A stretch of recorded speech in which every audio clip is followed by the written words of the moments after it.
खीर पतरोड़ू के दिया संक्रांति दी मुबारक। इस बार ये संक्रांति 16 अगस्त को आ रही है और देसी महीना भादों शुरू हो रहा है। देसी महीने के पहले प्रविष्टे को संक्रांति होती है। संक्रांति को हर महीने एक त्यौहार की तरह मनाते हैं हम लोग, परंतु आने वाली पीढ़ी जो है उसे तो बस दिवाली और होली के अलावा पता ही नहीं है कि हमारे बुजुर्ग इन छोटे छोटे त्योहारों को कितनी खुशी से मनाते थे। इसलिए आने वाली पीढ़ी को ये बताना पड़ेगा, नहीं तो ये हमारे रीति रिवाज जो हैं वो धीरे धीरे ख़त्म हो जाएंगे। हमें आजकल की इस भाग दौड़ वाली ज़िंदगी में अपनी संस्कृति को बचाना बड़ा मुश्किल हो गया है, क्योंकि ये तो अपने रीति रिवाजों को ढोंग और पाखंड बताते हैं।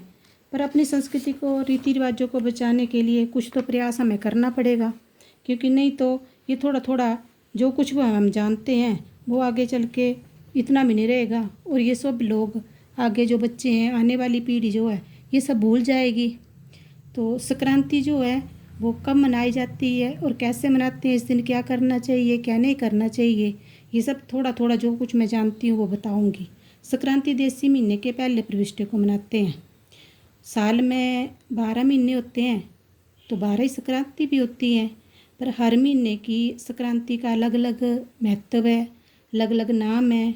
इस दिन का अलग खाना पीना है, अलग भोग है।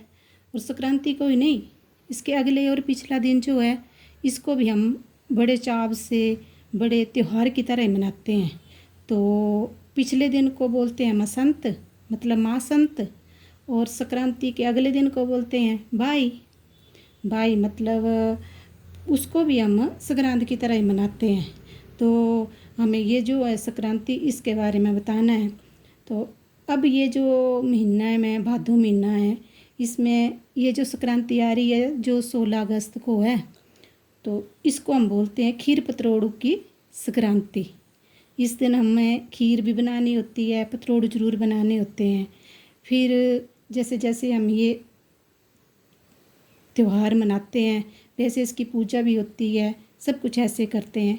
तो हर संक्रांत को क्या करना चाहिए क्या नहीं करना चाहिए, तो सबसे पहले तो ये करना चाहिए कि सब सुबह उठ के नहाने के बाद हलवा ज़रूर बनाएं, और पखड़ी जिसको आंगन में रंगोली बनाकर पूजा करते हैं इसको पखड़ी नहाना बोलते हैं। मंडी में बोलते हैं पात्री पाना और कांगड़ा में बोलते हैं पखड़ी डाहना।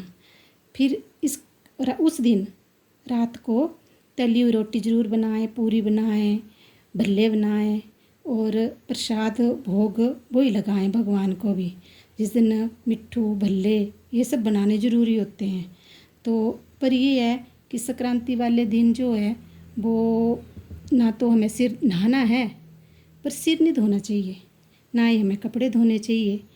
तो इस दिन जो है एक त्यौहार की तरह मनाना चाहिए। पर आगे बच्चे जो हैं इनको पता नहीं है, तो थोड़ा बहुत बताना ज़रूरी है इन बच्चों को कि संक्रांति क्या होती है और इसको हमें कैसे मनाना चाहिए।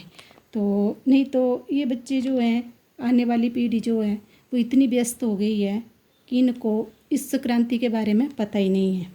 एक बात और है, ये जब भादों महीना शुरू होता है ना, तो इस महीने का नई दुल्हन है बड़ा इंतज़ार करती हैं, क्योंकि जो नई नवेली दुल्हन है जिन्हें अभी साल नहीं हुआ शादी किए हुए, वो इस महीने शुरू होने से पहले अपने मायके आ जाती हैं, क्योंकि ये महीना जो है वो अपने ससुराल में नहीं काटती हैं।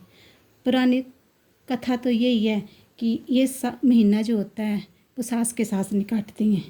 पर अब आने वाली पीढ़ी जो बोलते हैं ये सब ढोंग है, सब कुछ ऐसा ही है, पर ऐसा रिवाज था, हमारे बुजुर्ग करते आए थे और हमने भी किया है। तो इसको पता नहीं अब मॉडर्न हो गई अगली पीढ़ी, तो ये पता नहीं कब तक मनाएगी। कुछ एक ने तो ख़त्म कर दिया है, लेकिन अगर थोड़ा बहुत अपने रिवाजों को चलाए रखें तो ये खुशी होगी, और इस तरह से हमारे रिवाज जो हैं और परंपराएं जो हैं वो बनी रहेंगी।